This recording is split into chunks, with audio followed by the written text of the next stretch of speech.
Hello ആൾ. ഇന്ന് ഞാൻ വാട്സപ്പിലൊരു പുതിയ അപ്ഡേറ്റ് കണ്ടു. അപ്ഡേറ്റ് അല്ലേ, എന്താ സംഭവം എന്നൊന്ന് നോക്കിയേക്കാമെന്ന് വിചാരിച്ചു. നോക്കിയപ്പോൾ വാട്സപ്പിനെ നമ്മൾ ആ ചാറ്റുകൾ എടുക്കില്ലേ, കോണ്ടാക്ട്സ് എടുക്കുന്ന ആ ചെറിയ ഭാഗത്ത് ഒരു ചെറിയ നീല റൗണ്ട് കാണാനുണ്ട്, സർക്കിൾ കാണാനുണ്ട്. എന്താ സംഭവം എന്ന് എടുത്ത് നോക്കിയപ്പോൾ മെറ്റ എ. ഇതെന്താ സംഭവം എന്ന് അറിയണമല്ലോ. ChatGPT പോലെ തന്നെയാണെന്ന് ഞാൻ തപ്പി നോക്കി. നമ്മൾ ഭയങ്കര ക്യൂരിയസ് അല്ലേ. അപ്പോൾ അതിൽ ടൈപ്പ് ചെയ്ത് നോക്കി, ChatGPT പോലെ തന്നെ ചോദ്യങ്ങൾ ചോദിക്കുന്നുണ്ട്, ഉത്തരങ്ങൾ പറയുന്നുണ്ട്, സംഭവങ്ങളൊക്കെ ഓക്കെ. അത് കഴിഞ്ഞ് ഞാൻ ആലോചിച്ചപ്പോൾ വാട്സപ്പിലും വന്നു, മെറ്റ കുറച്ച് നാളായി ഈ സംഭവം കേൾക്കുന്നു, മെറ്റ ഇതിപ്പോൾ വന്നു എന്തായി കഴിഞ്ഞ് കഴിഞ്ഞാൽ. അത് കഴിഞ്ഞ് സെർച്ച് അതിനെ കുറിച്ചിട്ട് തപ്പി നോക്കിയപ്പോഴാണ് എന്തൊക്കെയാണ് ഇതിൻ്റെ ഫീച്ചേഴ്സ് എന്ന് അറിയണമല്ലോ. നമ്മളൊരു സാധനം കിട്ടിക്കഴിഞ്ഞ് കഴിഞ്ഞാൽ അത് എങ്ങനെ ഉപയോഗിക്കാമെന്ന് അറിയണമല്ലോ. നോക്കിയപ്പോൾ അവർ പറയുന്നത് എന്താണെന്ന് വെച്ച് കഴിഞ്ഞാൽ പ്രിഡിക്റ്റീവ് ആയിട്ടുള്ള ടെക്സ്റ്റുകൾ നമ്മൾ ടൈപ്പ് ചെയ്തുകൊണ്ടിരിക്കുമ്പോൾ നിങ്ങൾ ഇതാണ് പറയാൻ പോകുന്നത്, ബാക്കി പ്രിഡിക്റ്റ് ചെയ്യുന്നു. സ്മാർട്ടായിട്ടുള്ള റിപ്ലൈസ്, എന്ത് റിപ്ലൈ കൊടുക്കണം എന്നുള്ളത് സംഭവം മനസ്സിലായില്ലേ. നമ്മൾ ചിലവർ നമുക്ക് മെസ്സേജ് അയക്കുമ്പോൾ നമ്മൾക്ക് അറിയില്ല ചില സമയത്ത് എങ്ങനെ റിപ്ലൈ കൊടുക്കണമെന്ന്. അപ്പോൾ അത് പറഞ്ഞുതരും, കുഴപ്പമില്ല. സ്മാർട്ടായിട്ടുള്ള എങ്ങനെ റിപ്ലൈസ് കൊടുക്കണം, നമ്മൾ കോൺവേഴ്സ് ചെയ്തുകൊണ്ടിരിക്കുന്നതിൻ്റെ ഇടയിൽ ഏത് ഇമോജി കറക്റ്റായിട്ട് ഇടണം എന്നുള്ളത് പറഞ്ഞുതരും. അത് കൊള്ളാം. എന്തായാലും വാട്സപ്പ് പുതിയ അപ്ഡേറ്റ് ഇറക്കി, പുതിയ ലെവലിലേക്ക് വേറൊരു ലെവലിലേക്ക് ഫീച്ചേഴ്സൊക്കെ വളർന്നു, നന്നായി എന്തായി കഴിഞ്ഞു. പക്ഷെ ഒന്നും കൂടി ആലോചിച്ചപ്പോൾ എന്താ സംഭവം വെച്ച് കഴിഞ്ഞ് കഴിഞ്ഞാൽ നമ്മുടെ പ്രൈവസി, ഇതിപ്പോൾ ഡാറ്റ ഷെയറിങ് ആയി, പ്രൈവസി പോയി, എൻക്രിപ്ഷൻസ് ഇല്ലാണ്ടായി. ഡാറ്റ എൻക്രിപ്ഷൻസ് എന്താ സംഭവം വെച്ച് കഴിഞ്ഞ് കഴിഞ്ഞാൽ അത് കയ്യിൽ നിന്ന് പോയി. ഇത് ഭയങ്കര നമ്മൾ എൻഡ് ടു എൻഡ് ആണ്, നമ്മുടെ കയ്യിൽ തന്നെ ഇരിക്കും എല്ലാ കാര്യങ്ങളും എന്ന് പറയുന്നുണ്ട്. ഇതിപ്പോൾ എയുടെ കയ്യിലായി എല്ലാം. ഇൻഫർമേഷൻ സ്റ്റോർ ചെയ്ത് വയ്ക്കും.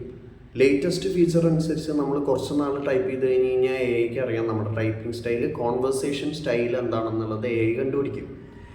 കണ്ടുപിടിച്ച് കഴിഞ്ഞ് കഴിഞ്ഞാൽ നമുക്ക് തന്നെ പറഞ്ഞുതരും, നിങ്ങൾ ഇതാണ് കേട്ടോ പറയാൻ പോണത്, നിങ്ങൾ ഇങ്ങനെയാണ് കേട്ടോ ഉദ്ദേശിക്കുന്നത്, ഇതാണ് നിങ്ങളുടെ സ്റ്റൈല്, ഇങ്ങനെ തന്നെ റിപ്ലൈ ചെയ്തോളൂ. പറഞ്ഞുതരും, എളുപ്പമായില്ലേ കാര്യങ്ങൾ.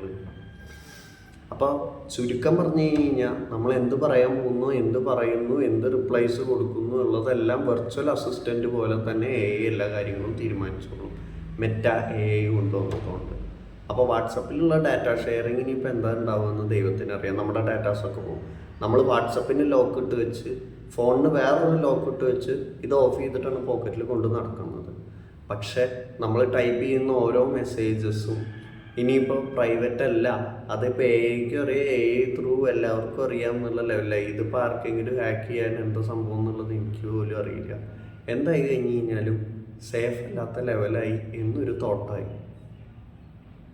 അഡ്വാൻസ്ഡ് ഫീച്ചേഴ്സൊക്കെ കൊണ്ടുവരുന്നതുകൊണ്ട് നമുക്കൊരു കുഴപ്പമില്ല.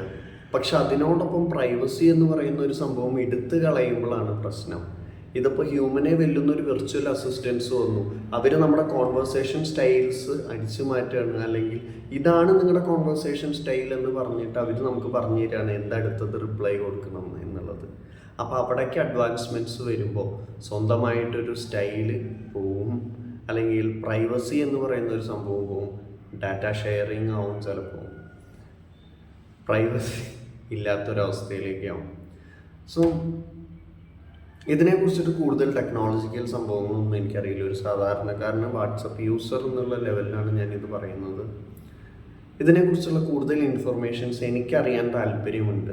അപ്പോൾ അതിനറിവുള്ള ആരെങ്കിലും ഉണ്ടെന്ന് വെച്ച് കഴിഞ്ഞ് കഴിഞ്ഞാൽ ഒന്ന് പറഞ്ഞു തന്നു കഴിഞ്ഞ് കഴിഞ്ഞാൽ വലിയ ഉപകാരം. ഇതുകൊണ്ട് വല്ല പൊല്ലാപ്പാവോ, ഈ മെറ്റ വന്നുകൊണ്ട് നമുക്ക് പ്രൈവസി വല്ലതും ഉണ്ടാവുമോ ടൈപ്പ് ചെയ്യാനായിട്ട്, സ്വന്തമായിട്ട് കോൺവെർസേഷൻ സ്റ്റൈലെങ്കിലും ഉണ്ടാവുമോ എന്നുള്ളൊരു ഡൗട്ടാണ്.